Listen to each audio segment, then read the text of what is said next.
Assalamualaikum teman-teman cerita malam. Kali ini saya akan membahas cerita horor tentang tumbal proyek kutukan dari pondasi berdarah. Bagaimana cerita selengkapnya? Selamat menyaksikan.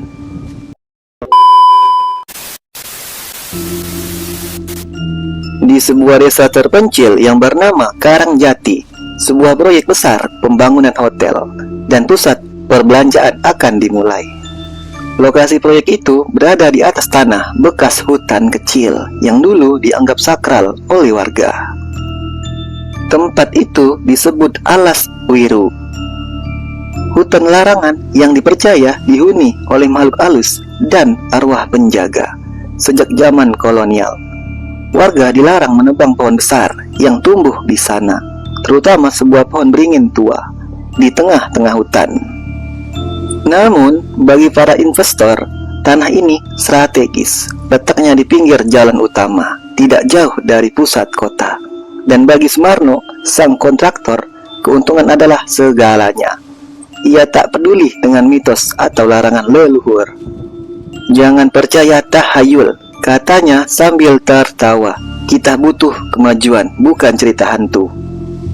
Pembangunan pun dimulai dengan menebang pohon-pohon di Alas Biru. Saat pohon beringin besar ditebang, satu pekerja tiba-tiba berteriak dan jatuh pingsan. Tubuhnya pun menggigil seperti orang terkena hipotermia. Padahal hari itu panas terik. Malamnya, ia mengigau menyebut nama-nama dalam bahasa Jawa kuno yang tak dimengerti orang lain.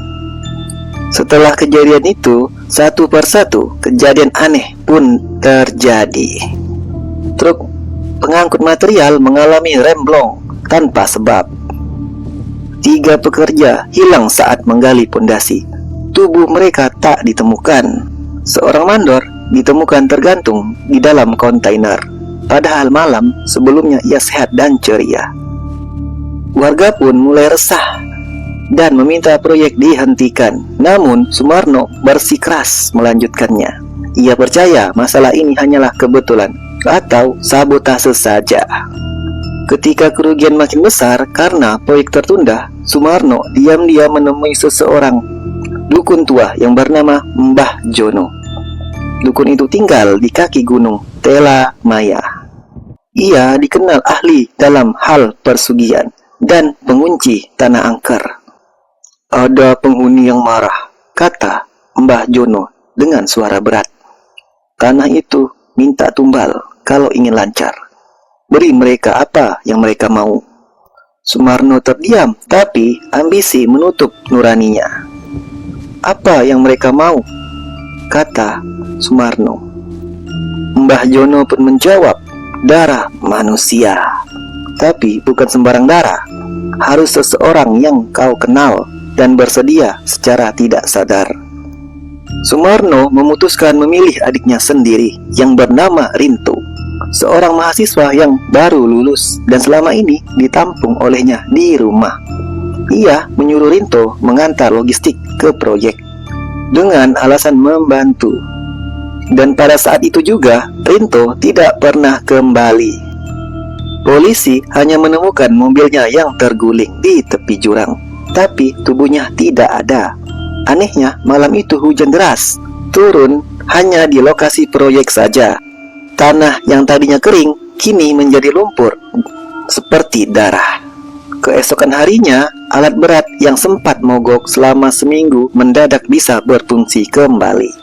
Pekerjaan lancar, tak ada gangguan dan tak ada suara-suara malam yang aneh. Proyek pun berjalan cepat, seperti ada kekuatan gaib yang kini membantunya. Namun, kesuksesan itu tidak berlangsung tanpa harga. Mbah Jono memperingatkan kembali, kalau kau mulai, kau harus terus bayar. Tanah ini lapar, ia tak kenyang dengan satu tumbal. Sumarno mulai melakukan ritual-ritual gelap. Ia menculik gelandangan, pekerja baru yang tidak tercatat namanya, bahkan anak jalanan yang tidak punya keluarga. Semua dikorbankan di malam hari yang sepi, di malam, di bawah pondasi bangunan. Setiap hari tumbal diberikan, proyek semakin maju, Material tidak pernah habis-habisnya. Anggaran membengkak tapi tetap tercukupi. Investor memuji, pejabat lokal mendukung.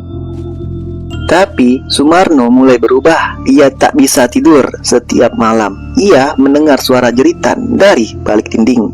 Ia melihat wajah Rinto di cermin. Bau anyir darah tercium meski di siang bolong. Salah satu pekerja, Andi, mencurigai Sumarno. Ia menemukan catatan-catatan ritual dan foto-foto korban yang disimpan di kontainer proyek. Ia melaporkan pada polisi, tapi sebelum laporan itu sampai, Andi telah hilang. Namun sebelum hilang, Andi sempat mengirim salinan file ke seseorang wartawan investigasi yang bernama Nina. Ia datang ke lokasi proyek dan mulai menyelidiki. Malam itu hujan turun sangat deras. Suara gemuruh datang dari tanah. Gedung utama yang baru selesai dibangun retak dan ambruk hanya dalam hitungan menit, seolah tanah itu menolak bangunan tersebut. Dari celah-celah bangunan terdengar suara-suara tangisan, dan bukan dari suara manusia. Banyak pekerja melarikan diri. Beberapa hilang di telan tanah yang terbuka seperti mulut raksasa. Sumarno ditemukan terkubur separuh badan, dengan mata terbuka menatap ke atas, membeku dan ketakutan di sekelilingnya. Bercak-bercak darah membentuk pola lingkaran aneh, seperti simbol pemanggilan. Proyek pun ditutup.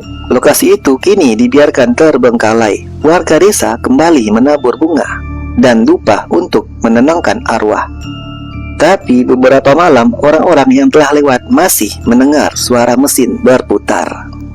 Ada cahaya yang muncul dari balik bangunan, dan suara tangisan yang tiba-tiba menghilang saat didekati. Konon, tanah itu tidak pernah benar-benar kenyang. Ia menunggu lagi proyek berikutnya, tumbal berikutnya.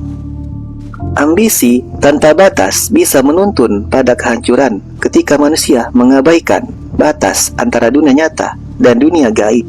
Demi keuntungan, maka yang mereka gali bukan sekedar tanah, tetapi juga kutukan. Nah, itulah geng kisah tumbal proyek kutukan dari pondasi berdarah. Bagaimana menurut kalian? Tulis di kolom komentar. Semoga kalian suka ceritanya, dan terima kasih.